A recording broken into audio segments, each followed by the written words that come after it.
देशको सबैभन्दा ठुलो समस्या बेरोजगारी समस्या भन्ने छ। त्यो चाहिँ उत्पादन नभएर हो भन्ने मेरो चाहिँ बुझाइ हो। सबै मान्छे प्रायः जसो बेरोजगार हामी छौँ होइन। पुरा जनसङ्ख्याको 1% पनि हामी रोजगार छैनौँ।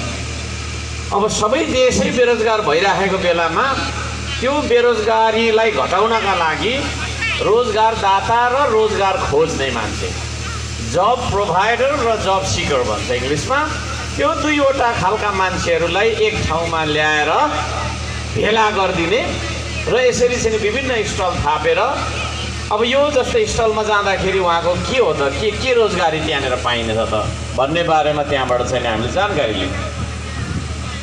र बेरोजगार युवाहरूले, विद्यार्थीहरूले विशेष गरी होइन, पढेर मात्रै हुँदैन। यहाँ चाहिँ मलाई मिडिया मार्फत हेरिराख्नुभएका सम्पूर्ण विद्यार्थीहरूलाई म भन्न चाहन्छु, यो मेला भनेको हामीले तपाईँहरूको लागि आयोजना गरेको मेला हो। तपाईँहरू यहाँ आउनुपर्छ।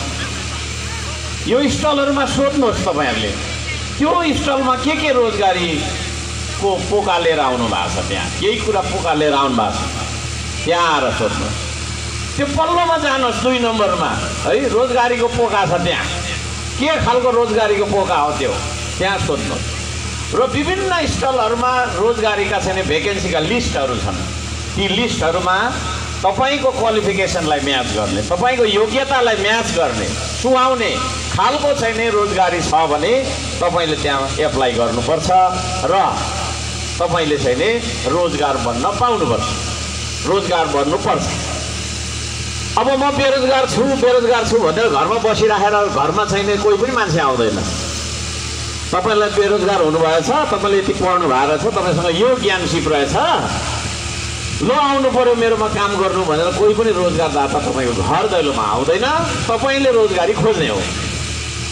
र त्यसरी चाहिँ तपाईँले खोज्दा पनि दिगदार हुनुभएको छ भने स्थानीय सरकार, धरानुको महानगरपालिका, सामाजिक विकास मन्त्रालय कोशी प्रदेश है र चाहिँ नि यो चाहिँ नि हाम्रो के भन्छ अरे सुनसरी उद्योग वाणिज्य सङ्घले चाहिँ 3टा पक्षबाट चाहिँ हामीले मिलेर यो मेला लगाएका छौँ। यहाँ तपाईँहरूलाई हामीले भेला गरिदिने हो, भेट गरिदिने हो, त्यो म भन्न चाहन्छु। र त्यसका लागि हामीले यो आयोजना गरेको हो।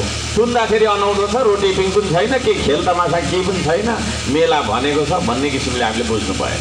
यो चाहिँ मैले अघि भनिसकेँ, यो चाहिँ नयाँ खालको मेला हामीले आयोजना गरेका छौँ र यो मेलामा तपाईँहरू आउनुपर्छ र लाभान्वित बन्नुपर्छ भनेर म भन्न चाहन्छु। यहाँ उपस्थित हुनुभएका स्टलमा होइन आएर चाहिँ नि प्रतिनिधित्व गरिराख्नुभएका विभिन्न रोजगार जब प्रदायक रोजगारदाताहरू जो हुनुहुन्छ, तपाईँहरूले पनि अझै धेरै आफ्नो तरिकाले पनि विज्ञापन गर्नु जरुरी छ।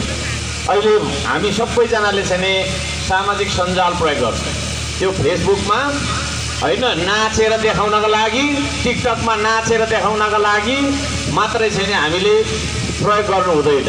त्यसमा चाहिँ हाम्रा व्यवसायहरू प्रमोट गर्नका लागि, हाम्रो के अरे पेसा व्यवसाय, हाम्रो विभिन्न खालका कुरालाई प्रमोट गर्नका लागि हामीले त्यसलाई एउटा असल प्लेटफर्मको रूपमा प्रयोग गर्नुपर्दछ भनेर म भन्न चाहन्छु। र यो अत्यन्तै महत्त्वपूर्ण मेला यो अर्थमा हो कि यसले चाहिँ रोजगारीको कुरा गरिराखेको।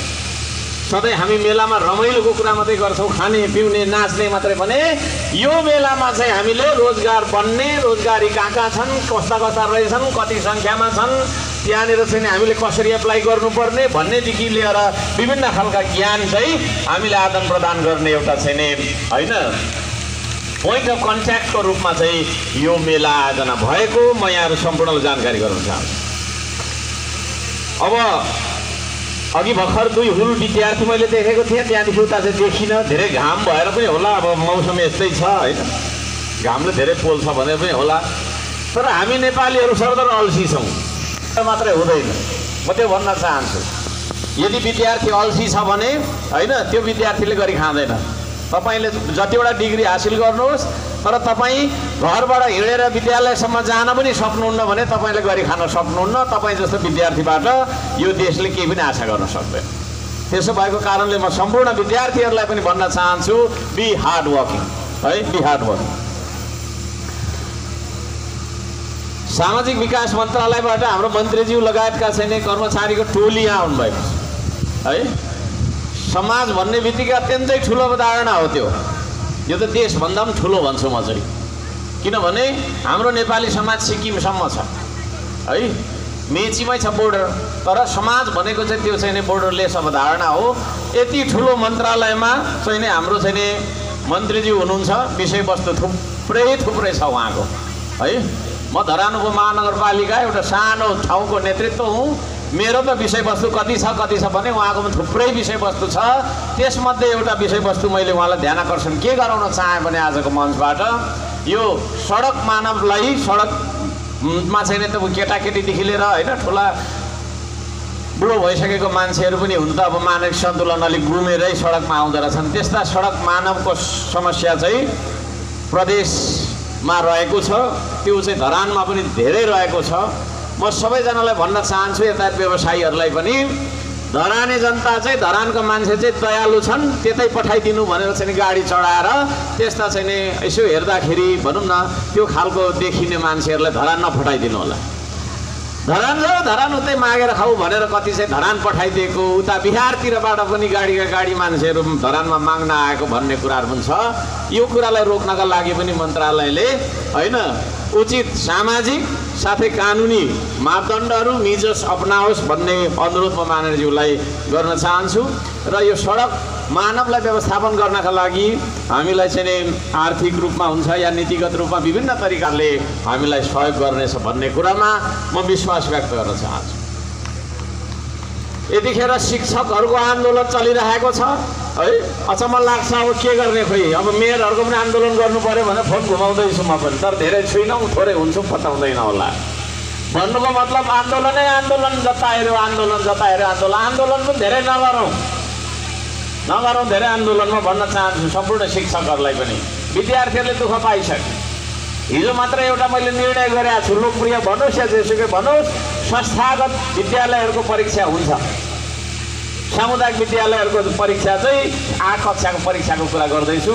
अब त्यो चाहिँ शिक्षकहरू कहिले फर्केर गर्नुहुन्छ त्यतिखेर गर्नु होला।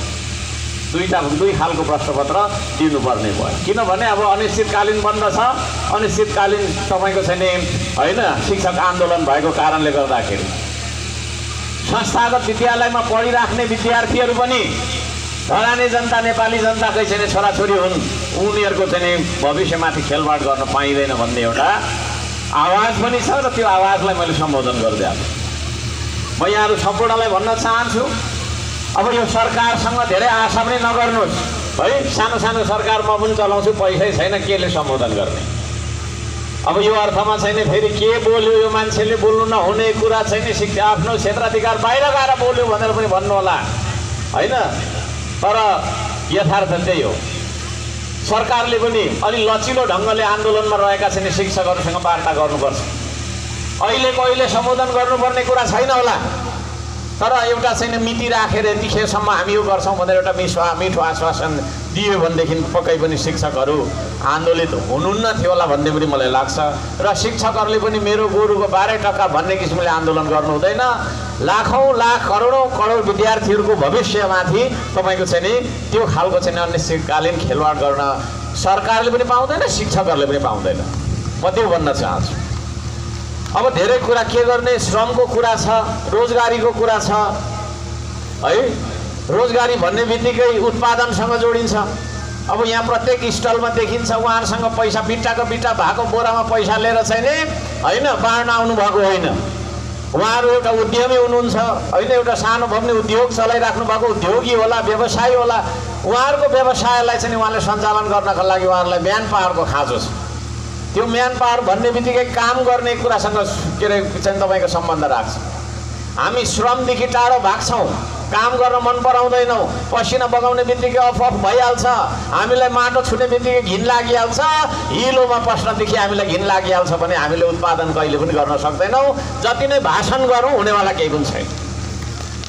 त्यसले गर्दाखेरि म भन्ने गर्छु, माटोमा छ उत्पादन, माटैमा छ समृद्धि, माटैमा छ उन्नति, माटैमा छ देश।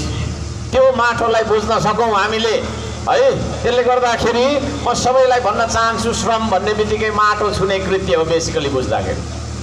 त्यसले गर्दाखेरि बारी चाहिँ बाँझो राखेर जब खोजिनेहरू पनि काम छैन।